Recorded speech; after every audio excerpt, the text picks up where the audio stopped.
Welcome to defence decrypt. तो जहां India defence के क्षेत्र में अपने आप को आत्मनिर्भर बनाने के लिए कई सारे इनिशिएटिव पर काम कर रहा है, जिसमें हमारी तीनों आर्म फोर्स को मॉडर्नाइज करना आवश्यक है,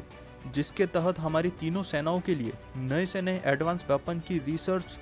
और उनका डेवलपमेंट अपने स्वयं और फॉरेन वेंडर्स के साथ मिलकर भारत में मेक इन इंडिया के तहत करना आदि है, जिसके तहत इंडियन आर्मी के लिए main battle tank Arjun, Nag anti tank guided missiles, K9 Vajra howitzer, Akash air defence missiles, BrahMos supersonic cruise missiles और साथ ही क्विक रिएक्शन फाइटिंग व्हीकल आदि हैं। वहीं इंडियन नेवी के लिए submarines, intermediate range submarine launch ballistic missile, harpoon missiles, BrahMos supersonic cruise missiles, torpedoes और साथ ही नेवल हेलीकॉप्टर आदि है। तो इसी तरह से हमारी एयरफोर्स भी अपनी क्षमताओं को बढ़ाने में लगी है, जिसके तहत उसने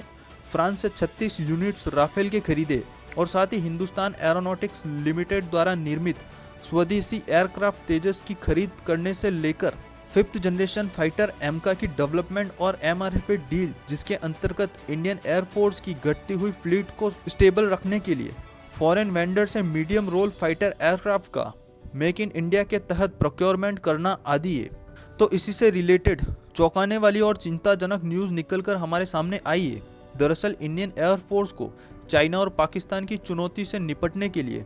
कम से कम 42 स्क्वाड्रन की आवश्यकता होती है और अभी के समय में इंडियन एयरफोर्स के पास एक्टिवली सिर्फ 31 स्क्वाड्रन ही अवेलेबल है और इनमें से भी इंडियन एयरफोर्स MiG-21 को 2025 तक अपने बेड़े से पूरी तरह रिटायर कर देगी। साथ ही MiG-29, जैगवार और मिराज भी आने वाले 10 से 15 सालों में रिटायर हो जाएंगे, जिसके बाद इंडियन एयरफोर्स की फ्लीट में बहुत कम फाइटर एयरक्राफ्ट बचने वाले हैं। इसी को देखते हुए MiG-21 को रिप्लेस करने के लिए स्वदेशी फाइटर एयरक्राफ्ट तेजस के अलग अलग वेरिएंट के ऑर्डर्स दिए गए थे, जिनमें 40 यूनिट्स तेजस मार्क 1 और 73 यूनिट्स तेजस मार्क 1A के एडवांस वेरिएंट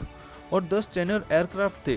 तो वहीं MiG-21, मिराज 2000 और जैगवार को रिप्लेस करने के लिए स्वदेशी मीडियम वेट फाइटर या ये कहें कि तेजस के मार्क 2 वेरिएंट और साथ ही MRF के तहत फाइटर एयरक्राफ्ट को प्रोक्योर करना है। लेकिन इंडियन एयरफोर्स ने parliamentary standing committee on defence को यह बताया है कि अगर इंडियन एयरफोर्स में 87 तेजस मार्क 1A और MRF के इंडक्शन को समय पर पूरा नहीं किया जाता है तो इंडियन एयरफोर्स 2030 तक अपनी स्ट्रेंथ को 29 से 30 स्क्वाड्रन तक मेंटेन नहीं कर पाएगी, क्योंकि जिन तेजस मार्क 1A के ऑर्डर दिए गए थे उनकी डिलीवरी 2016 से लेकर 2023 तक पूरी नहीं हो पाई है। यानी कि 40 तेजस की डिलीवरी करने के लिए हिंदुस्तान एरोनॉटिक्स लिमिटेड ने लगभग 7 साल लगाए हैं, जो कि 6 एयरक्राफ्ट पर ईयर हैं। और इसी के एडवांस वर्जन यानी कि तेजस मार्क 1A के 83 यूनिट्स के ऑर्डर को 2021 में दिया गया था और उनकी डिलीवरी भी 2024 से स्टार्ट होगी और उन्हें पूरा होते होते 2028 हो जाएगा।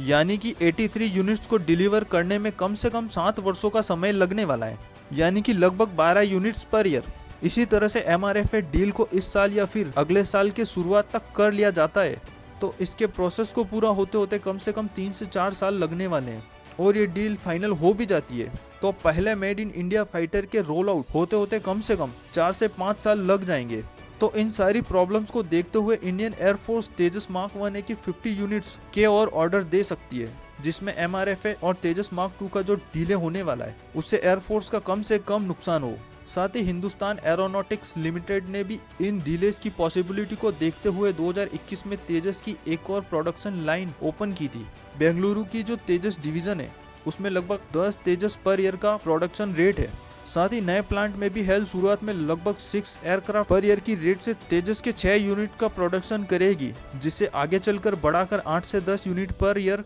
तो आई होप आपको वीडियो पसंद आए। चैनल पर नए तो प्लीज चैनल को सब्सक्राइब करें। मिलते हैं नेक्स्ट वीडियो में। Signing off.